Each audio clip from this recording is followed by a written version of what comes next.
Hola a todos y todas, bienvenidos a un nuevo episodio de este podcast. Les cuento que estoy grabando en un día donde hay bastante viento, así que puede ser que en algún momento se escuchen algunos ruidos de fondo, como para que sepan el contexto. Y bueno, hoy, de la misma forma que hice la vez pasada, en vez de hacer una introducción contando cuál va a ser la temática, también sabiendo que pueden ir directamente a escuchar los episodios anteriores y saber de qué va todo, quiero empezar compartiendo una pregunta y desarrollando desde ahí. Así que, bueno, arranquemos directamente con la pregunta, que es, ¿sos libre? ¿Sí o no? ¿En qué momentos o cuándo te sentís libre?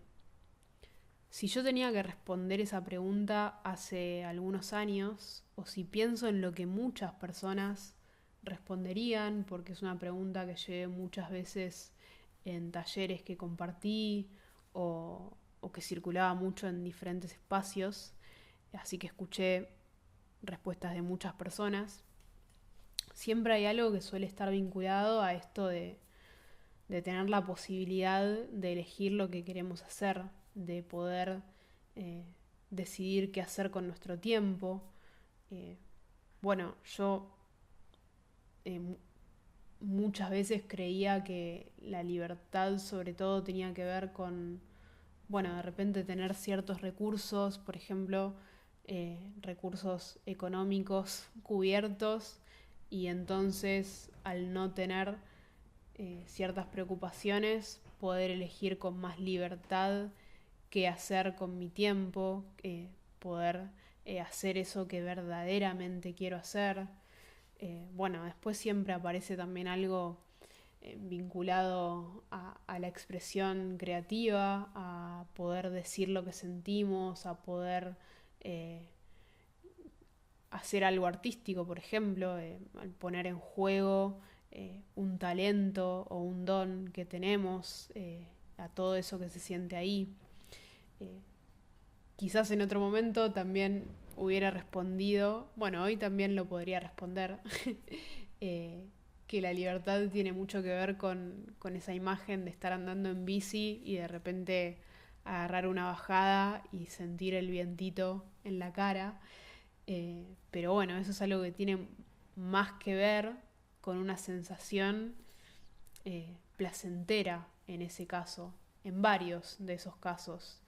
Y bueno, hay algo de liberación ahí, podríamos decir, que se experimenta, pero el tema es que ahí la libertad tendría más que ver con una experiencia física o emocional. Y justamente lo que quiero hacer en este episodio es poner un poco en jaque todo eso, porque si la libertad realmente fuera expresarnos sin límites, ¿qué pasa si yo, por ejemplo, lo que quiero hacer es, voy a poner ejemplos extremos, pero qué pasa si lo que quiero hacer es salir a matar? ¿O qué pasa si hoy para mí expresarme libremente es salir a putear a todas las personas que se me cruzan? Eh, ¿Qué pasa si lo que quiero es estar tirada en la cama todos los días de mi vida? ¿Soy libre de hacer eso? O sea, ¿tengo la posibilidad de hacer esas cosas? En realidad sí. O sea, puedo hacerlo. Eh, Puedo hacer cualquiera de esas cosas, pero que yo tenga la posibilidad no quiere decir que eso esté bien. Además hay cosas que van a tener consecuencias directas. Entonces, la pregunta sería, ¿siempre es bueno darle rienda suelta a nuestras emociones? ¿Siempre es bueno hacer lo que queremos hacer? Yo, por ejemplo, soy de enojarme bastante fácil muchas veces y cuando le doy rienda suelta a eso termino reaccionando o tratando mal a otra persona, y la verdad es que cuando dejo salir esa sensación, esa emoción, no me siento libre para nada. Al contrario, me siento mal, me siento esclava de un instinto, de un impulso. Eh, entonces, ¿realmente la libertad es hacer lo que queremos? Porque, repito, no siempre lo que queremos está bien, más allá de que después puedas aprender de las situaciones y todo lo que quieras. Acá hay un punto más profundo que quiero tocar, que es la pregunta de fondo de qué es lo que define que algo esté bien o que algo esté mal. Porque, bueno, podríamos responder que las leyes o la constitución de un país definen lo que está bien o lo que está mal, pero eso es algo que está escrito por humanos, ¿no? Y que ¿quién te dice que el día de mañana esa ley no te diga que salir a matar está bien? Bueno, estoy poniendo ejemplos extremos, pero para que entendamos que existen leyes universales y morales que están adentro nuestro, más allá de que eso esté escrito o no, porque tenemos un sentido común que nos muestra lo que está bien y lo que está mal. O sea, yo sé que salir a matar a otra persona porque sí está mal, más allá de que eso lo lea en una constitución, ¿no? Entonces, ¿de dónde sale el sentido común? Hoy hay una idea que está muy aceptada, que es esta creencia de que todo evoluciona. Bueno, incluso la teoría de que evolucionamos de un mono, que no me voy a meter ahí ahora, pero que, bueno, que está en todo, en esto de que la verdad evoluciona, las teorías evolucionan, los humanos evolucionamos, y parece que fuera algo como muy profundo o muy revolucionario o disruptivo, pero no lo es, y cuando te pones a hilar un poco más fino, te das cuenta de que es muy contradictorio. Eh, Me acuerdo de en el último año de secundaria, en una clase de filosofía, donde se hablaba acerca de la verdad y había tres posturas en las que teníamos que elegir una y pararnos ahí, entonces defenderla y también pensar en las contradicciones que tenía cada una de esas posturas, que eran el absolutismo, el relativismo y el nihilismo, que esto último es no creer ni en una cosa ni en la otra. Y por supuesto que para un montón de adolescentes descontentos con las lógicas absurdas que tiene el sistema educativo, eh, lo mejor era, o lo mejor visto era pararse en el relativismo o en el nihilismo, porque si te parabas en el absolutismo era algo retrógrada, ¿no? Que es algo que hoy todavía lo vemos de esa manera, porque nos la pasamos viendo afirmaciones que dicen que la verdad no existe, lo cual en sí mismo es contradictorio y se refuta solo, porque si vos estás afirmando que la verdad no existe, estás eh, afirmando algo que es verdad, entonces por sí mismo eso se cae. O cuando escuchamos que la verdad no se puede conocer, eh, ahí tampoco tendría sentido, por ejemplo, buscar la justicia que muchas veces buscamos cuando pasa algo que sabemos que está mal o que sabemos que es injusto. Porque si la verdad no se puede conocer, entonces, ¿por qué muchas veces salimos a pedir eso y defendemos eso, causas o buscamos responsables frente a algo? Porque si realmente no existe una verdad, si cada quien tiene verdades propias que son válidas y pueden moverse a partir de eso, y no podemos saber qué es cierto y qué no, entonces esa búsqueda de justicia también sería absurda. Y bueno, vemos que es imposible vivir de esa manera, porque, como decía hace un rato, sabemos que hay cosas que objetivamente están mal. Y pongo un ejemplo como bastante eh, sencillo, pero porque creo que estas imágenes también ayudan a comprender mejor. Si yo veo a dos personas cruzando la calle y otra persona que está parada al lado mío, o quizás está parada a un par de metros, ve esa misma situación y alguien más nos pregunta qué pasó, bueno, vamos a decir que había dos personas que estaban cruzando la calle. Si yo después quiero decir que lo que estaba cruzando la calle era un elefante y no eran dos personas, bueno, ahí voy a estar mintiendo, porque el hecho objetivo fue uno. Entonces, que yo diga que lo que cruzaba la calle era un elefante, no convierte en verdad a eso que estoy diciendo, porque es mentira, porque el hecho que sucedió fue uno. Puede ser que frente a esa situación tengamos diferentes puntos de vista. Puede ser que yo la cuente de una manera y otra persona que la vio la cuente de otra, y que incluso ciertos detalles quizás sean diferentes, pero eso no cambia por completo lo que pasó. O sea, mi percepción no altera un hecho. Entonces, si fuera cierto que la verdad no existe o que la verdad evoluciona, ¿cuál sería el límite para esa evolución? Hoy todo nos empuja a creer que la libertad es ser nosotros mismos. Es el mensaje que está en las redes sociales, en libros, en las películas. Toda esta creencia de que el ser humano se descubre a sí mismo, se salva conociendo su propia verdad interior.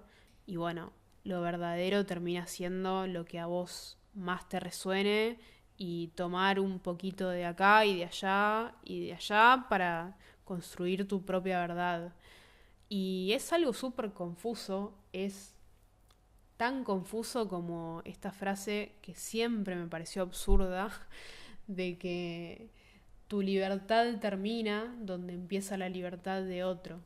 Que es algo que se repite mucho y que no tiene sentido, porque ¿qué sería, por ejemplo, lo que determina, eh, o sea, cuál es el límite que determina dónde termina mi libertad y dónde empieza la tuya? O sea, son esas frases que se repiten sin cuestionarlas, ¿no? Eh, yo estudié cuando terminé el colegio, unos años después, estudié en un terciario, que era un lugar con una mirada muy progresista, un lugar donde aprendí un montón de cosas buenas y donde viví muchas cosas y encontré muchas herramientas ahí, pero donde también levanté muchas banderas de causas que hoy no defendería, y que yo, mientras estaba en ese lugar, mientras estaba estudiando ahí, si bien estaba inmersa también yo en esa mirada y en esta creencia de que cada quien tiene su verdad, al mismo tiempo había muchas cosas que me hacían ruido y que, bueno, que no me terminaban de cerrar, y que sentía que no podía ni siquiera cuestionarlas, porque enseguida me iban a mirar mal si atinaba a decir algo, como me iban a ver como de mente cerrada o retrógrada, ¿no? Porque yo en ese momento ni siquiera no estaba ni un poquito cerca de Dios. De hecho, lo rechazaba abiertamente, pero sí había cosas que me hacían ruido en esto de, bueno, de ser lo que quiera ser, de, bueno, todo lo que vengo compartiendo. Eh, y era difícil, era incómodo de sentir eso, porque aparte estaba en un lugar donde constantemente se hablaba de la libertad, porque de hecho estudié una tecnicatura en tiempo libre y recreación, entonces todo el tiempo se hablaba sobre la libertad y sobre, bueno, diferentes conceptos. Eh, entonces, claro, como veía que todas las personas iban hacia un mismo lugar y pensaban de determinada manera, y quizás sentía que yo era la única que pensaba de una manera diferente en algunas cosas, era como, bueno, claramente la que está mal soy yo. Debe ser que me falta deconstruir algo o que o evolucionar para poder aceptar la verdad de todas las personas. Eh, Porque lo que termina pasando en esos ambientes, generalmente, o sea, no meto a todas las personas en la misma bolsa, pero sí lo que sucede mayormente es que en esto de que hay que respetar todos los puntos de vista o de que somos libres para pensar lo que tengamos ganas de pensar o libres para hacer lo que queramos ser, eh, termina siendo válido solamente cuando pensás así. O sea, si pensás en contra de eso, por más que lo hagas respetuosamente, está mal. Y sos retrógrada, o tenés la mente cerrada, o estás atacando a la libertad de la otra persona, porque no podés pensar, no podés decirle a la otra persona que lo que está haciendo está mal. Sos vos quien está mal. Y cuando lo ves así, es bastante contradictorio, ¿no? Y bueno, entonces yendo a la temática que tienen estos episodios, cómo se traslada todo esto a la espiritualidad, porque ahí también está la idea de la evolución. Eh, Está muy corre mucho este mensaje de que el alma evoluciona, de que las cosas malas que te pasan en esta vida es porque las arrastras de una vida pasada, entonces una vida tras otra vamos resolviendo las situaciones. eh, o bueno, o esto de que las cosas que te pasan es porque tu alma las atrae para aprender, porque somos dueños del destino.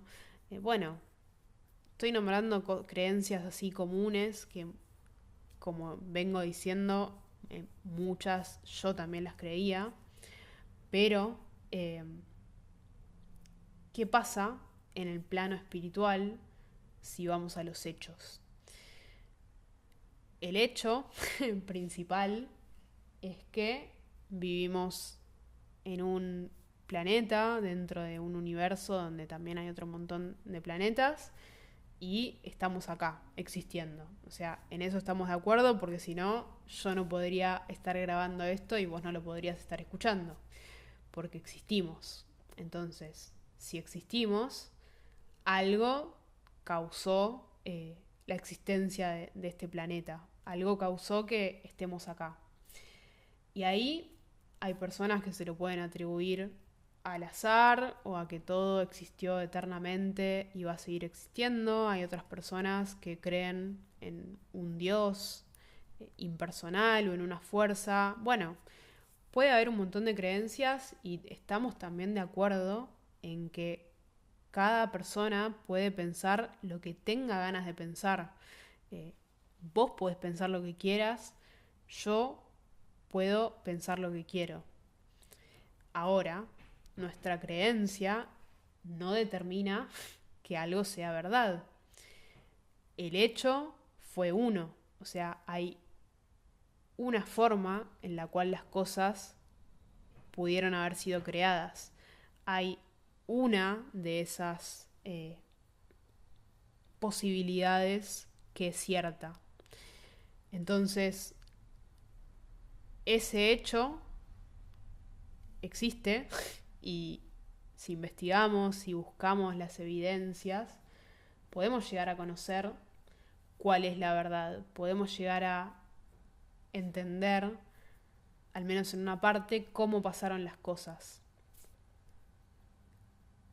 Jesús vino a este mundo y se autoproclamó Dios. Declaró ser, frente a otras personas, el Hijo de Dios. Que Jesús existió es un hecho que está comprobado históricamente, independientemente de que creas o no en Él como el Hijo de Dios, se sabe que existió, que estuvo en este mundo. No hay discusión en eso. Ahora, la base del cristianismo, de la fe que estoy compartiendo, tiene que ver con la resurrección. Si no hay resurrección, nada de esto que vengo compartiendo tendría sentido, estaríamos hablando de otra cosa. O sea, la base es esa. Jesús hizo muchas declaraciones que están registradas. No está registrado obviamente todo, absolutamente todo lo que hizo, pero hay muchas cosas que sí y que las podemos encontrar a través de los evangelios que están en la Biblia. Y una de las declaraciones que hizo fue que todas las personas que crean en Él serán salvas. ¿Qué significa esto? Ahora vamos a ir desarrollándolo. Pero hay muchas personas que hablan de Jesús, hay muchas personas que dicen creer en Él, que incluso citan versículos bíblicos, hay personas que van a la iglesia, hay otras personas que hablan de Jesús como si fuera un maestro ascendido. Bueno, hay muchas cosas que se pueden decir en su nombre, pero Jesús mismo advirtió que no todos los que digan creer en Él realmente lo conocen. De hecho, dijo que vendrán muchos en su nombre y que van a poder hasta hacer señales que hagan que muchos caigan y sean engañados. Esto es algo que está en el Evangelio de Mateo, en el capítulo 24, y esto se conecta directamente con cosas que vemos hoy como canalizadores, chamanes, supuestos guías espirituales. Entonces, volviendo al punto que nombraba de cuál es la base del cristianismo, si la resurrección es cierta, entonces todo lo que dijo Jesús también es cierto. Y hay pruebas y hay evidencias acerca de la resurrección y acerca de las cosas que dijo. Hago un paréntesis porque hay una película muy hermosa que habla sobre esto, que está basada en un libro de Lee Strobel que se llama El caso de Cristo. Pueden fácilmente encontrar tanto el libro como la película. La película está muy buena. Bueno, el libro también, pero digo, como para ver algo quizás más rápido y más sencillo. Y bueno, es su historia. Él es periodista y bueno, era súper ateo. Y bueno, hay un momento en el que su esposa se convierte y entonces se convierte al cristianismo y entonces él no lo puede creer, se enoja y lo que hace es empezar una investigación periodística para demostrar que la resurrección es una mentira. Hace una investigación siguiendo todos los pasos que se siguen para comprobar la veracidad de cualquier otro tipo de noticia. Como es periodista es algo que lo hace, que lo hacía como habitualmente, ¿no? Entonces sigue todos esos pasos, es una investigación que, si no me equivoco, dura unos 2 años y todo lo que se va encontrando en el camino, desde los distintos métodos para comprobarlo, es que todas las evidencias apuntan a que la resurrección sí sucedió y que de hecho es más lógico que haya sucedido a que sea un invento. O sea, sería más difícil que hayan inventado esa historia y que haya perdurado a lo largo de tantos años. Como que hay que hacer más esfuerzo para creer eso que para creer realmente que pasó, porque no es algo, no es una cuestión de creer ciegamente, ¿no? Sino que es eso, hay pruebas. Y bueno, como dije también en alguno de los episodios pasados, meterme en la cuestión de desarrollar evidencias sería un episodio aparte, pero sí hoy quiero compartir algunas como bien puntuales que a mí también me ayudaron mucho a entender y a hacerle sentido a todo esto y a decir, es verdad. Y hay una muy clara que, por ejemplo, tiene que ver con que los discípulos de Jesús, o sea, quienes estuvieron cerca de él, cuando salieron a predicar sobre la resurrección, todos ellos terminaron siendo asesinados, terminaron muriendo de maneras muy crueles y horribles, y ninguno obtuvo ni fama, ni plata, ni, ni ningún beneficio para sí mismo por hacer lo que estaban haciendo. Entonces, nadie elegiría morir de esa forma por una mentira. O bueno, ponele que algún loco, quizás sí, que uno medio suelto podría haberlo hecho, pero el punto acá es que no fue uno solo, sino que fueron mucho más de uno. Entonces ahí ya tenemos algo bastante claro para empezar a creer. Después, por otro lado, la Biblia no es un libro escrito por una sola persona después de un montón de tiempo, sino que es una suma de más de 60 libros escritos por diferentes autores a lo largo de miles de años, que tienen correlación entre sí, que hablan de un mismo Dios, que comparten un Dios con atributos que, vuelvo, tienen relación entre sí, no es que hablan de un Dios diferente cada uno, sino que hablan de un mismo Dios.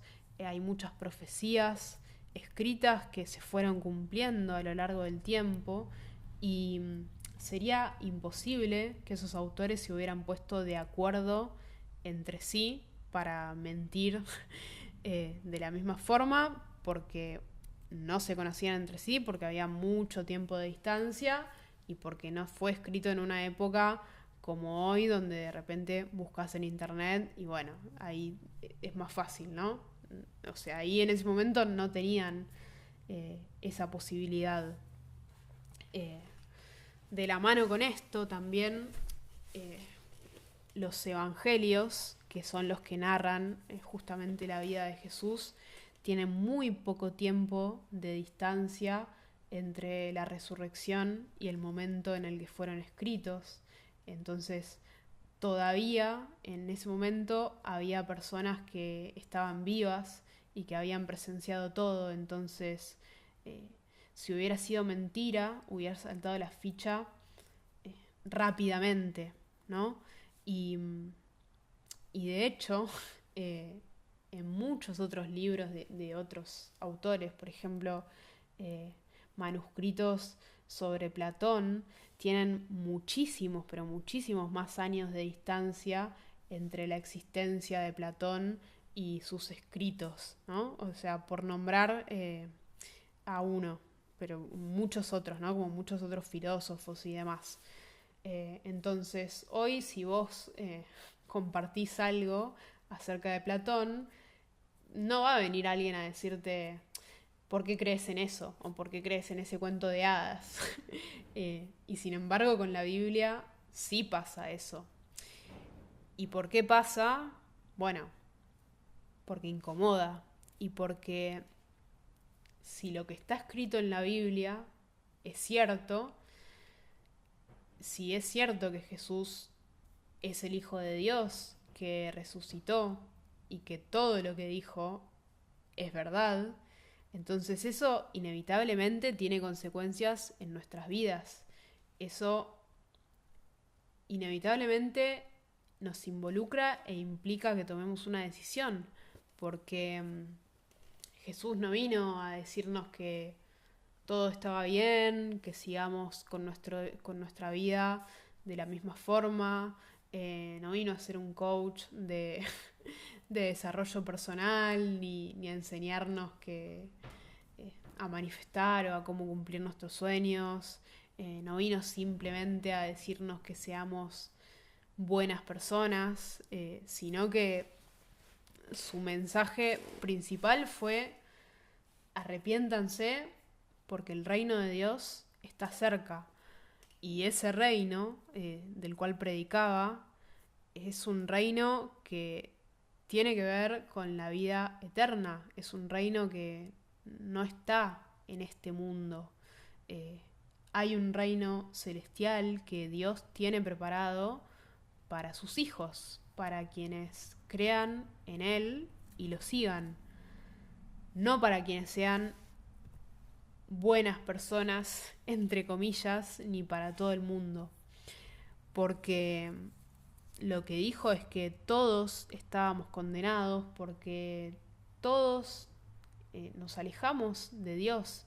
Nuestra primera tendencia siempre es esa, siempre es ir por el otro camino.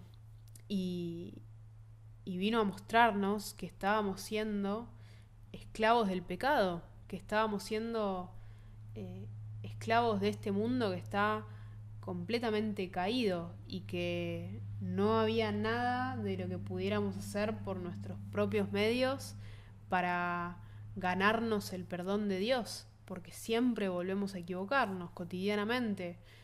Yo me sigo equivocando, por más que vos estés cerca de Dios y todos los días leas su palabra y todo lo que quieras, nos vamos a volver a equivocar porque es parte de nuestra naturaleza humana. Entonces, por eso Jesús vino a esta tierra como humano, para pasar por las mismas tentaciones que pasamos nosotros, para pasar por situaciones sin caer en ese pecado que es básicamente alejarnos de Dios, tomar el camino equivocado, y fue completamente justo, y por eso hizo un sacrificio para que nosotros podamos acceder a ese perdón, a ese reino y a ese amor eterno, para cortar esa distancia, para ser el mediador. Y sería más cómodo que esto no fuera así. Y bueno, claramente que sí. A mí al principio me generaba mucha controversia la idea o sea, lo que pasaba con las personas, lo que pasa con las personas que rechazan a Dios. Porque hay muchas personas que quiero un montón que lo rechazan. Entonces, pensar en la condenación y la destrucción de esas personas, en que esas personas estén alejadas de Dios, me generaba eso, como mucha controversia, y fue algo que se lo entregué y que me fue ayudando y que Dios mismo me fue ayudando a entender, porque Dios no sería justo si obligara a quienes lo rechacen a que estén con Él eternamente. De la misma forma que está mal que una persona te obligue a estar con ella si vos no querés estar. Entonces Dios es un Dios justo, entonces no va a obligarnos a estar con Él en la eternidad si en esta vida lo rechazamos. Y esto no quiere decir que creamos desde el miedo o desde esta mirada de culpa que la Iglesia Católica plantea constantemente, porque Dios no quiere eso. Dios no quiere que nos acerquemos desde ahí. Dios conoce nuestro corazón, y por eso, por más que muchas personas quizás aparenten de una cosa o aparenten una religiosidad, justamente no es eso lo que quiere, sino que quiere que le entreguemos nuestro corazón, que lo sigamos por voluntad propia, que obedezcamos desde ahí, aunque humanamente siempre nos inclinemos hacia otro lugar. Hay una imagen también cotidiana que me parece muy clara para ilustrar esto, que es lo que sucede, por ejemplo, con el ejercicio físico. Porque, no sé, es horrible ir a un gimnasio desde un lugar de obligación o porque hay que hacerlo, lo recontra sufrís. Pero es muy distinto cuando vos haces ejercicio porque elegís hacerlo y porque sabés que es algo que te hace bien. Más allá de que quizás te cueste elegirlo o te cueste arrancar o muchas veces no tengas ganas, quizás eso al principio te cueste o después de hacerlo muchas veces también hay días que no tenés ganas, pero sin embargo en el hecho de ir eligiéndolo día a día y de ir experimentando también los beneficios que eso tiene, bueno, lo vas eligiendo cada vez más y lo vas disfrutando cada vez más. Esto como un ejemplo cotidiano para que podamos entender que se trata de una elección que es voluntaria y que obviamente implica que sacrifiquemos cosas porque nos toca sacrificar una identidad que está construida en base al mundo, en base a un mundo que está alejado de Dios, en base a un mundo que nos pone un montón de influencias y deseos y aspiraciones que van por el lugar contrario. Entonces eh, nos toca ir sacrificando deseos, prácticas, hábitos, muchas veces reconstruir una vida entera. Y bueno, esa es la razón también por la cual muchas personas se quedan ahí en la puerta, porque no tienen ganas de incomodarse, porque les gana el miedo al rechazo, el miedo a dejar de pertenecer, porque están aferradas a un logro o eso, a una identidad construida. Y obviamente que nos da miedo lo que pasa cuando todo se derrumba. Eh, entonces es normal también que pase eso, pero lo que ganamos cuando perdemos es mucho más. Hay algo muy hermoso que dijo Jesús, que lo voy a parafrasear, no lo voy a decir con las palabras textuales, pero es que todo aquel que quiera salvar su vida la perderá y todo aquel que por su causa, por causa de él, la pierda, la ganará. Entonces, eh, de eso también se trata la libertad, esta pregunta del principio. Se trata de mirarnos menos a nosotros mismos y mirarlo más a él. Y si nos entregamos de verdad, Dios nos va a esperar y nos va a ir transformando el corazón en un proceso y nos va a ir mostrando también las cosas que nos alejan y las cosas que tenemos que dejar.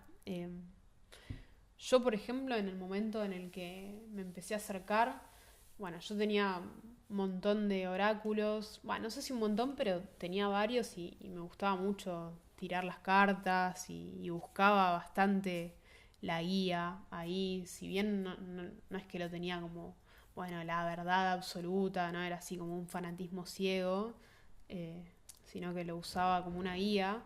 De todas maneras, estaba como buscando respuestas en un lugar equivocado, en una forma en donde Dios explícitamente nos dice que no busquemos.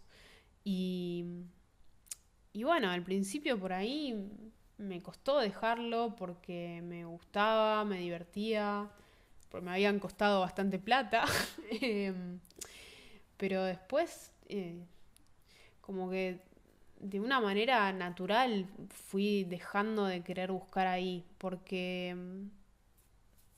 eso, porque ¿por qué iría a buscar en un lugar donde Dios me dice que no busque cuando además directamente lo tengo a Él para preguntarle lo que le quiero preguntar?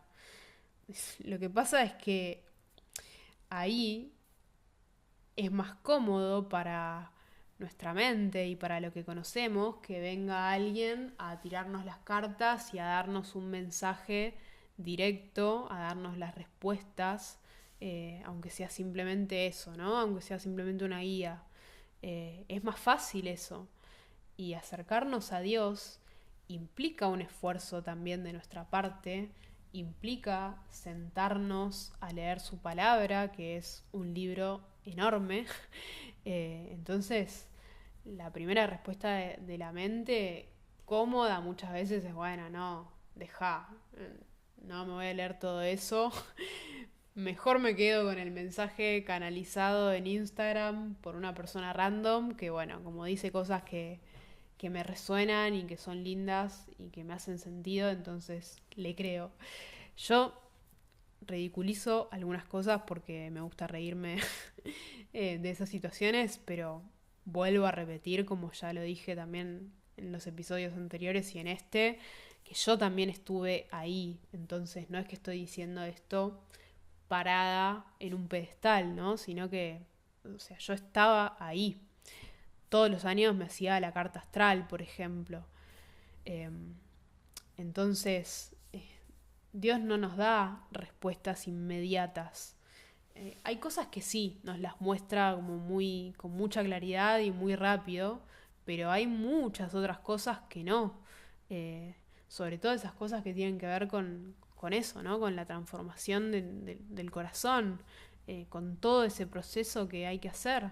Hay cosas que llevan tiempo y bueno, a mí también de la mano con esas cosas así puntuales que fui dejando, también se fueron rompiendo un montón de vínculos que tenía y algunos se rompieron con más suavidad, pero otros no. Y, y bueno, obviamente que en el momento me dolió y me dolió un montón, pero también sabía que era necesario que todo eso se rompiera y que lo que iba a quedar ahí era lo verdadero. Eh, Hoy lo veo más claro, ¿no? En ese momento, si bien lo veía, también lo sufría. Eh, Porque Jesús no nos promete que esta vida vaya a ser fácil. De hecho, nos asegura lo contrario, nos asegura que nos van a rechazar, que vamos a sufrir. Y no es para nada tentador eso. Pero porque su reino no es de este mundo. El triunfo que nos promete no es el éxito según los parámetros de este mundo. Obviamente que hay cosas que tenemos por hacer acá, que hay tareas, eh, pero la manifestación completa, la obra completa, no la vamos a ver acá, no lo vamos a entender completamente acá. Y hoy predicar el verdadero evangelio, hablar de esto, bueno, de hecho la palabra evangelizar nos genera mucho rechazo, ¿no? A mí a veces me cuesta usarla cuando la uso con personas que no creen, porque entiendo como toda la carga que tiene eso, porque hablar de todo esto es contracultural, porque la cultura en la que vivimos es la cultura de eso, del orgullo, de la libertad sin límites, de sé lo que quieras ser, definite como quieras definirte, amá a quien quieras amar, hacé lo que quieras hacer y que los demás respeten eso.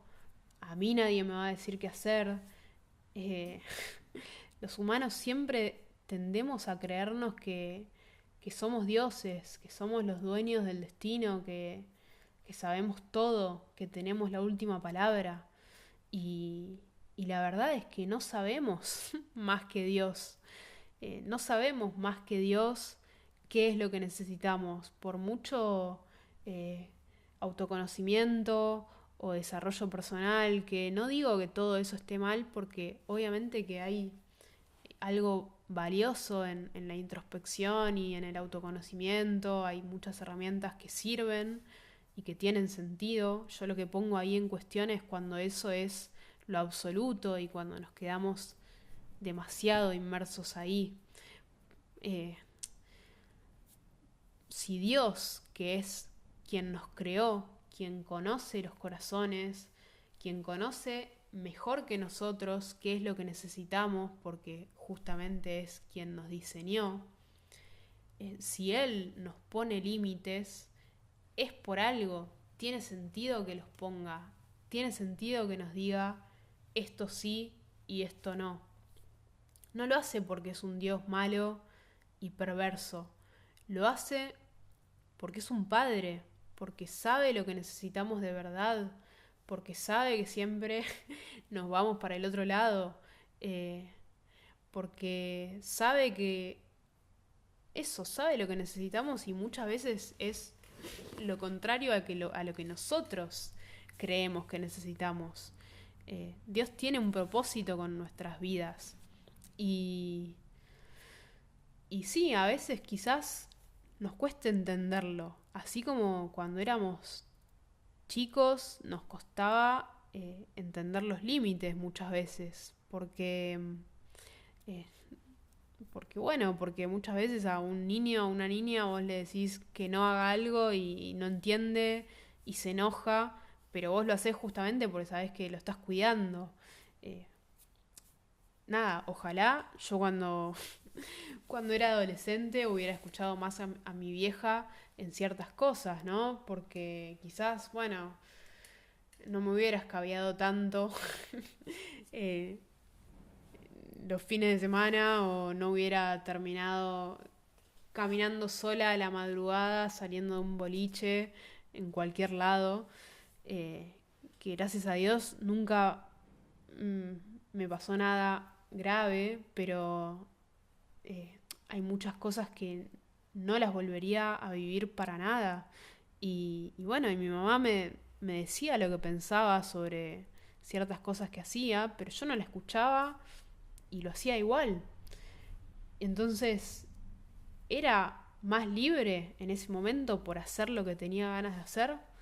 No, la verdad es que no, porque, eh, porque me hacía mal a mí misma en muchas cosas y lo entiendo hoy en perspectiva. Eh, entonces, cuando hay límites, justamente es para que podamos experimentar la verdadera libertad. Y la verdadera libertad la podemos conocer cuando estamos cerca de Dios, que es quien nos creó, que es quien sabe el propósito que tiene con nuestra vida, que es quien sabe qué es lo que necesitamos para desarrollar ese propósito, para desarrollar los talentos y el potencial que puso adentro nuestro. Ahí es donde está la libertad, en esa obediencia, en ese someternos voluntariamente a los límites que Él pone. Ahí es donde podemos desplegarnos. Y sé que a veces escucharlo puede sonar chocante o puede sonar extremo, pero es la verdad. Y si tengo que poner un ejemplo cotidiano, eh, de nuevo, eh, así como un juego, cualquier juego puede desplegarse cuando hay reglas y cuando hay límites, porque si no termina siendo algo caótico. Bueno, ¿cuánto más sucede eso con nuestra vida? ¿No? Eh, no hay muchos caminos, como se suele decir. Eh, Hay solamente dos, en realidad. El camino de la mentira y el camino de la verdad. El camino que viene de Dios, que es donde Cristo está en el centro, y el camino de la mentira, que es el camino del enemigo y que está disfrazado de que hay un montón de caminos. Jesús mismo habló, ¿no? Habló de que seguirlo implica recorrer un camino que es estrecho y que por la puerta ancha va todo el mundo. Por la puerta ancha es más cómodo, quizás podés tener un montón de recompensas que son inmediatas, pero que no te llenan, que te terminan dejando vacía. Eh, entonces, no le podemos escapar a esto, por más que digamos, bueno, yo voy a seguir viviendo mi vida igual y y voy a rechazar esto. Podés hacerlo, obviamente, pero no podemos escaparle a algo que es verdad. El camino es ese, es la vida eterna o la condenación. No hay forma de escaparle. Todos vamos a ser juzgados por Dios, todos vamos a rendir cuentas frente a Él, no frente a un Dios malo que nos odia y que está ansioso por castigarnos. No, sino frente a un Dios justo que nos tiene una paciencia infinita, una paciencia que ninguno de nosotros tiene y que nos da muchas oportunidades de volver a Él y de arrepentirnos. Entonces, cuando no conocemos esto y cuando no lo sabemos, bueno, no, no hay una culpa, por así decirlo, ¿no? Pero cuando sí lo sabemos y así todo, lo rechazamos y seguimos igual y seguimos haciendo cosas que sabemos que nos alejan y que están mal, bueno, ahí ya está en nuestras manos porque ya recibimos el mensaje. Eh,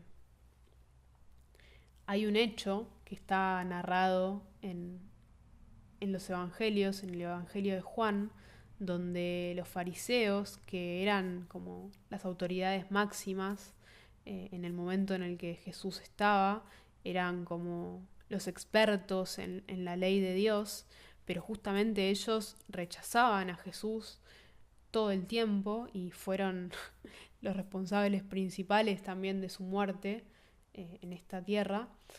Eh, bueno, buscaban siempre la forma de hacerlo caer.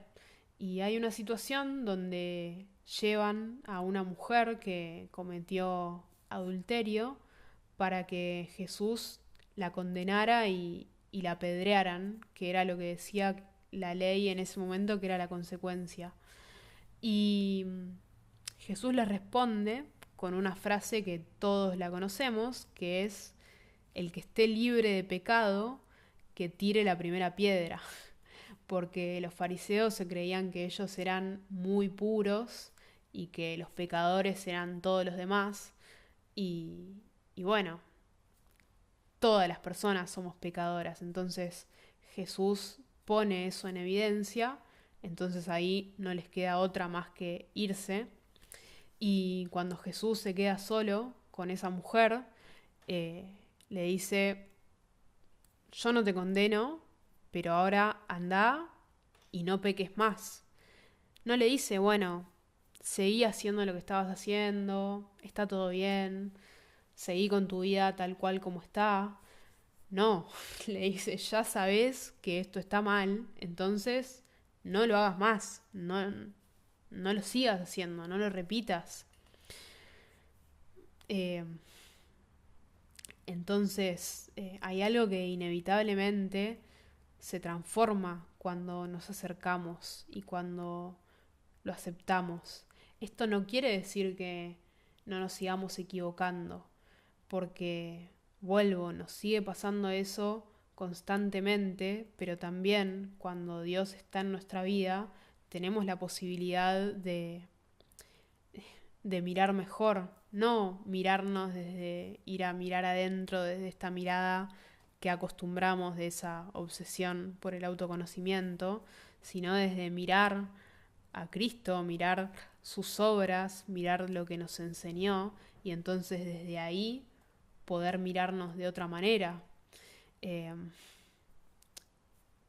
no hay forma a través de nuestras obras de ganarnos ese amor. Por eso el único que cumplió la ley fue Él, y el que hizo ese sacrificio y pagó un precio enorme por nuestra vida para que podamos acercarnos fue Él. Entonces, cualquier mínimo sacrificio o enorme sacrificio que tengamos que hacer por nuestra cuenta, eh, creo que es mínimo frente al que tuvo que hacer Él y al regalo enorme que nos da. no solo en la vida eterna, que es lo principal, sino también en esta vida, en lo que hoy, dentro de este mundo caído, nos permite experimentar desde su amor, porque es algo que lo experimentamos. Y, y bueno, para ir cerrando este episodio que fue bastante intenso y que, y que siempre se puede volver a escuchar, o lo que haya quedado ahí quizás eh, resonando, o bueno, las cosas que cada uno necesite masticar. Quiero leer un pasaje como eso para darle un cierre y bueno, para poder cerrarlo directamente con la palabra de Dios.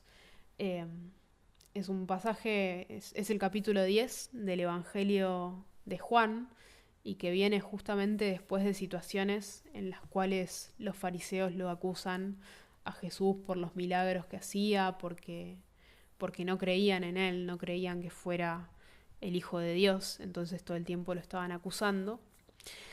Y bueno, dice así: Jesús dijo: les aseguro que el que no entra en el redil de las ovejas por la puerta es un ladrón y un bandido, pero el que entra por la puerta es el pastor que cuida a las ovejas. El portero le abre la puerta y el pastor llama a cada oveja por su nombre, y las ovejas reconocen su voz. Las saca del redil y cuando ya han salido todas, camina delante de ellas y las ovejas lo siguen porque reconocen su voz. En cambio, a un desconocido no lo siguen, sino que huyen de él porque desconocen su voz. Jesús les puso esta comparación porque ellos no entendieron lo que les quería decir. Jesús volvió a decirles: esto les aseguro, yo soy la puerta por donde pasan las ovejas. Todos los que vinieron antes de mí fueron unos ladrones y unos bandidos, pero las ovejas no les hicieron caso. Yo soy la puerta. El que por mí entre se salvará. Será como una oveja que entra y sale y encuentra pastos. El ladrón viene solamente para robar, matar y destruir. Pero yo he venido para que tengan vida y para que la tengan en abundancia. Yo soy el buen pastor. El buen pastor da su vida por las ovejas, pero el que trabaja solamente por la paga, cuando ve venir al lobo, deja las ovejas y huye, porque no es el pastor y porque las ovejas no son suyas. Y el lobo ataca a las ovejas y las dispersa en todas las direcciones. Bueno, es clarísimo este pasaje.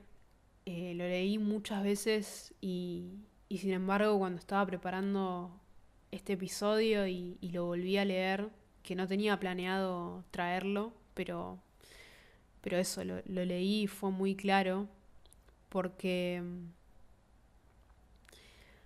es esto, hay dos caminos y todo lo que el mundo propone nos distrae y el propósito que tiene el enemigo justamente es que no podamos llegar a la verdad, es que nos dispersemos, es que incluso cuando llegamos a la verdad terminemos eh, abandonando o no la compartamos con otras personas. Eh, Ese es el propósito del enemigo: robar, matar y destruir. Hay un camino que lleva a la destrucción y hay un camino que lleva a la vida. Entonces, ¿cuál es la voz que estamos escuchando? ¿Cuál es esa voz que buscamos cuando buscamos respuestas? Yo, bueno, como creo que ya lo dije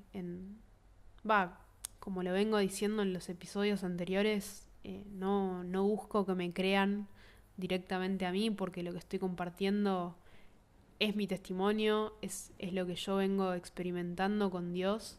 Eh, entonces, todo pasa, lo que comparto está pasando obviamente por el filtro de mi experiencia.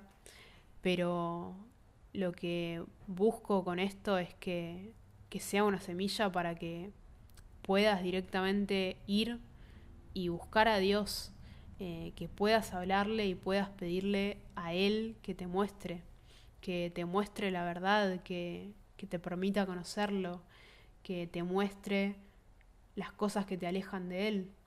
Y Él lo responde, no se va a esconder. Eh, no lo va a responder con fuegos artificiales, como quizás esperamos, pero sí lo hace con una voz que es inconfundible cuando aparece. Y la forma de que aparezca esa voz, aparte de ese primer paso que es la oración, es leer su palabra. Entonces, búscalo así. Lee los evangelios, Juan, Mateo, Marcos, Lucas. eh, Esos son los evangelios que narran la vida de Jesús, las cosas que hizo. Lee las cartas de Pablo, la carta a los romanos, la carta a los efesios. Eh, Doy puntos de partida porque sé que muchas veces no sabemos por dónde empezar, entonces, bueno, ahí hay inicios posibles. Y, y mientras lo lees, orá. Orá pidiéndole a Dios que te dé sabiduría, que se revele, que te dé discernimiento, que, que te dé sed de buscar la verdad y de conocerlo. Pero no hace falta tener las palabras perfectas. No busques eso porque nadie las tiene y porque Dios no nos va a tomar un examen. Dios ve el corazón, ve la intención y la motivación con la que hacemos las cosas. Entonces, aunque sientas que tus palabras son torpes o que no tienen sentido o que hasta te da un poco de vergüenza, confía porque Él sabe desde dónde haces lo que haces y sabe lo que vas a hacer y lo que vas a decirle antes de que lo hagas. Entonces, confía en eso y Él te va a enseñar a confiar en Él si lo buscas genuinamente. Y, y bueno, repito lo que suelo decir al final de cada episodio, que es que si hay algo que te quedó dando vueltas, alguna pregunta, dudas, resonancias, lo que sea, me podés escribir.